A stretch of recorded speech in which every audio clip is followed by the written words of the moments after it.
मित्रांनो, आजची ही माहिती प्रत्येक रेशन कार्ड धारकासाठी खूपच महत्त्वाची आहे, कारण सरकारकडून आता रेशन वितरण प्रणालीमध्ये एक मोठा बदल करण्यात येत आहे आणि जर तुम्ही हा अपडेट लक्षात घेतला नाही तर भविष्यात तुम्हाला रेशन मिळण्यात अडचण येऊ शकते. नमस्कार मित्रांनो, तुम्ही पाहत आहात आपला माझी योजना चॅनल. आज आपण बोलणार आहोत रेशन कार्ड नवीन नियम 2026 बद्दल, ज्यामध्ये OTP व्हेरिफिकेशन आणि स्मार्ट PDS सिस्टम संदर्भात मोठे अपडेट समोर आले आहेत.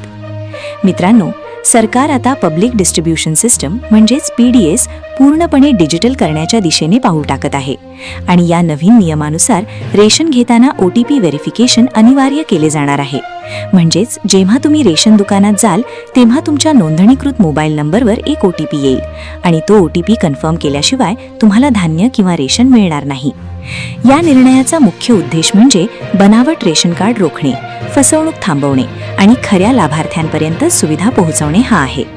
मित्रांनो, आणखी एक मोठा बदल म्हणजे स्मार्ट PDS सिस्टम. यामध्ये संपूर्ण रेशन डेटा डिजिटल पद्धतीने व्यवस्थापित केला जाणार आहे. आधार लिंकिंग अनिवार्य करण्यात येणार आहे आणि रेशन वितरणाची रिअल टाइम ट्रॅकिंग प्रणाली देखील लागू केली जाणार आहे. यामुळे डुप्लिकेट किंवा फेक कार्ड आपोआप ब्लॉक होण्याची शक्यता आहे.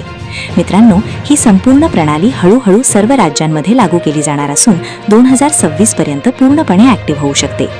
आता सर्वात महत्त्वाचा मुद्दा म्हणजे जर तुमचा मोबाईल नंबर रेशन कार्डशी लिंक नसेल तर तुम्हाला OTP मिळणार नाही आणि त्यामुळे रेशन मिळण्यात अडचण निर्माण होऊ शकते. म्हणून मित्रांनो, आत्ताच तुमचा आधार आणि मोबाईल नंबर अपडेट करून ठेवणे खूप गरजेचं आहे. तर मित्रांनो, ही होती आजची महत्त्वाची सरकारी अपडेट. अशाच नवीन सरकारी योजना व अपडेट्ससाठी आपल्या माझी योजना चॅनलला सबस्क्राईब करा. धन्यवाद मित्रांनो.